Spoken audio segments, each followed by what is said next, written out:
घोर अंधेरा। जगन्नाथ मंदिर में सिर्फ कुछ दियों की टिमटिमाती रोशनी गर्भगृह में पसरी खामोशी को तोड़ रही है।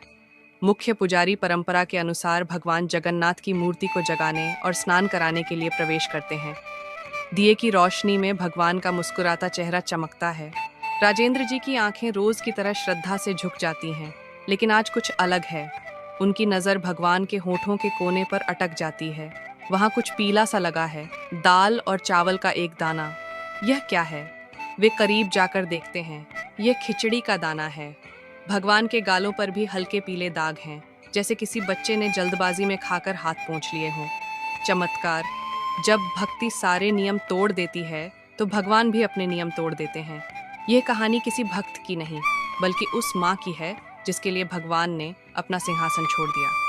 जरा सोचिए, भगवान के होठों तक खिचड़ी कैसे पहुंची? कौन था वो जो जगन्नाथ के द्वारों के पार पहुंच गया? वीडियो के अंत में एक सवाल पूछा जाएगा, इसलिए हर दृश्य को ध्यान से देखिएगा। राजा गजपति, एक न्यायप्रिय और धर्मनिष्ठ शासक, अपने मंत्रियों के साथ राज्य के मामलों पर चर्चा कर रहे हैं। तभी घबराए हुए राजेंद्र पुजारी वहां पहुंचते हैं। आचार्य राजेंद्र, आप इस समय यहाँ सब कुशल तो है? महाराज, अनर्थ भी कह सकते हैं और चमत्कार भी। समझ नहीं आ रहा। राजा खड़े हो जाते हैं। दरबार में सन्नाटा छा जाता है। स्पष्ट कहिए आचार्य, क्या हुआ है? महाराज, आज भोर में जब मैं गर्भगृह में गया तो प्रभु जगन्नाथ के श्रीमुख पर खिचड़ी के कण देखे। पूरे दरबार में कानाफूसी शुरू हो जाती है। खिचड़ी? सुबह सुबह? यह असंभव है। और कैसे? मंदिर के सारे द्वार बंद थे। राजा गजपति की आंखों में चिंता और जिज्ञासा तैर जाती है। यह कोई साधारण घटना नहीं है। या तो मंदिर की सुरक्षा में बड़ी चूक है, या स्वयं प्रभु की कोई लीला। आज रात मंदिर की सुरक्षा दोगुनी कर दी जाए, एक परिंदा भी पर न मार पाए। एक छोटी साफ सुथरी झोपड़ी, तुलसी के पौधे के पास मिट्टी के चूल्हे पर एक हांडी छड़ी है।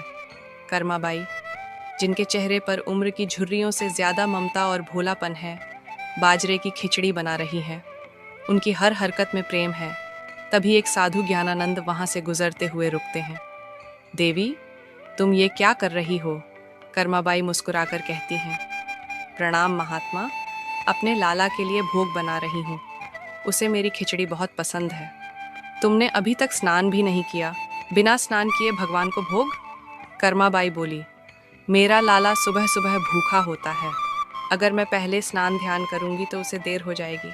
साधु बोले, भक्ति का अर्थ अनुशासन है। नियम पहले आते हैं, भावना बाद में। भगवान को शुद्ध मन और तन से दिया गया भोग चाहिए। कल से पहले स्नान, फिर पूजा और तब भोग बनाना, समझी? तभी एक दिव्य बालक आता है। माँ, भूख लगी है, खिचड़ी बनी? हाँ मेरे बच्चे, बस अभी परोसती हूँ। वह बालक को खिचड़ी परोसती है। बालक बड़े चाव से खाता है और मुस्कुराकर कहता है, माँ, आज स्वाद थोड़ा अलग है। बालक कुछ नहीं कहता, बस एक रहस्यमय मुस्कान के साथ कर्मा को देखता रहता है। राजा गजपति स्वयं राजेंद्र पुजारी के साथ गर्भगृह में मौजूद है। कड़ी सुरक्षा के बावजूद आज भी वही नजारा है।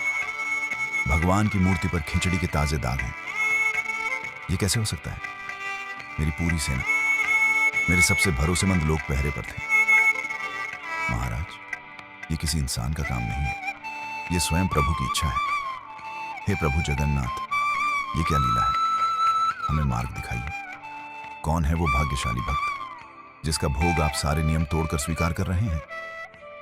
राजा को क्या पता था कि जवाब एक साधारण सी कुटिया में छिपा है। जवाब छिपा था उस सवाल में जो सालों पहले राजस्थान के एक छोटे से गांव में भी पूछा गया था। क्या आपने कभी भगवान को रोते देखा है?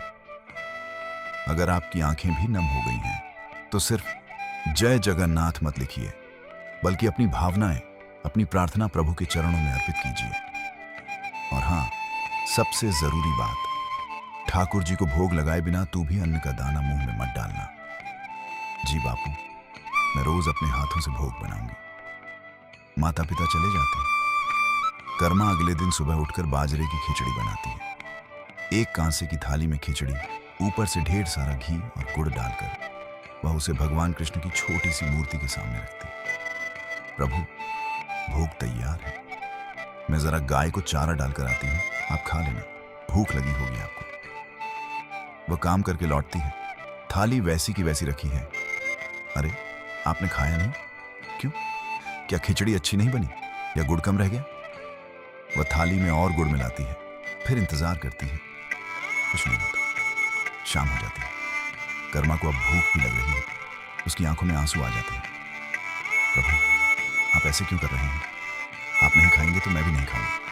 मैं भूख ही मर जाऊंगा। बापू ने कहा था आपके बाद ही खाना है, खा लीजिए ना।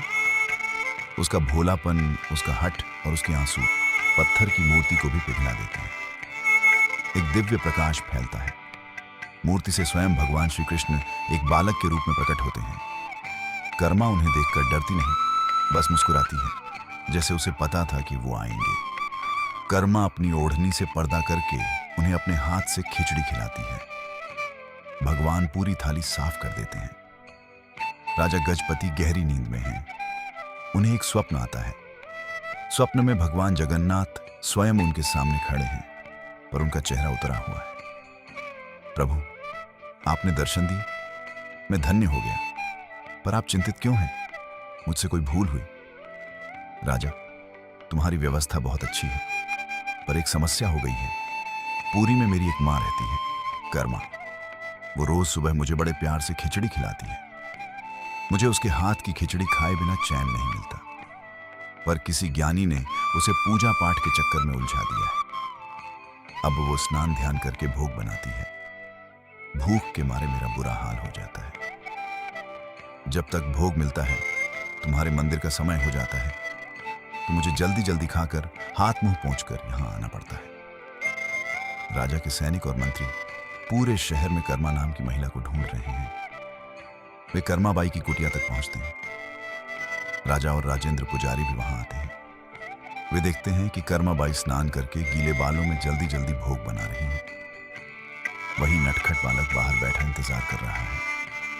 मां, जल्दी करो ना, बहुत जोर की भूख लगी है। राजा और राजेंद्र जी एक दूसरे को देखते हैं। वे समझ जाते हैं ये साधारण बालक नहीं है। तभी साधु ज्ञानानंद भी वहां आ जाते हैं। उनका चेहरा शर्म से झुक जाता है। उन्हें अपनी भूल का एहसास होता है। वे दौड़कर कर्मा बाई के पैरों में गिर पड़ते हैं। मुझे क्षमा कर दो मां। मैं शास्त्रों का ज्ञान तो पा गया, पर प्रेम का मर्म न समझ सका। आपकी भक्ति ही सच्चा शास्त्र है। आप जैसे पहले करती थी, वैसे ही अपने लाला को भोग लगाइए। कर्मा बाई उन्हें उठाती हैं। उनकी आंखों में कोई गुस्सा नहीं, सिर्फ ममता है। महात्मा, आप सही थे, पर मेरा लाला तो बच्चा है। वो नियम नहीं, सिर्फ मां का प्यार समझता है। राजा गजपति और राजेंद्र पुजारी हाथ जोड़कर ये सब देख रहे हैं। उनकी आंखें नम हैं। कर्मा के माता पिता तीर्थ से लौटते हैं। मां देखती है कि गुड़ का मटका लगभग खाली है। कर्मा, इतना सारा गुड़ कहां गया? मां, ठाकुर जी रोज खिचड़ी खाते हैं ना, उन्हें गुड़ ज्यादा पसंद है, मैं रोज डाल देती थी। पिता जीवन राम को विश्वास नहीं होता। उन्हें लगता है बेटी झूठ बोल रही है। हमसे झूठ बोलती है, तू नहीं खाया होगा सब। नहीं बापू। अगले दिन कर्मा फिर खिचड़ी बनाती है। माता पिता छिप कर देखते हैं। कर्मा थाली रखती है, ओढ़नी का पर्दा करती है और प्रार्थना करती है। वे अपनी आंखों से देखते हैं कि थाली में से खिचड़ी धीरे धीरे गायब हो रही है। उनके पैरों तले जमीन खिसक जाती है। वे दौड़कर अपनी बेटी के पैरों में गिर पड़ते हैं। बेटी, हमें माफ कर दे। हम तुझे पहचान न सके। तू साक्षात भक्ति का रूप है। समय बीत गया है। कर्माबाई अब बहुत वृद्ध और कमजोर हो गई है। वो अपनी चारपाई पर लेटी है। उनकी सांसें धीमी चल रही हैं। वही बालक जो अब भी उतना ही छोटा है, उनका हाथ पकड़कर उनके पास बैठा है। लाला, अब मुझसे उठा नहीं जाता। आज खिचड़ी कैसे बनाऊंगी? तू भूखा रह जाएगा। आत्मा शरीर छोड़ देती है। मंदिर में कोहराम मच जाता है।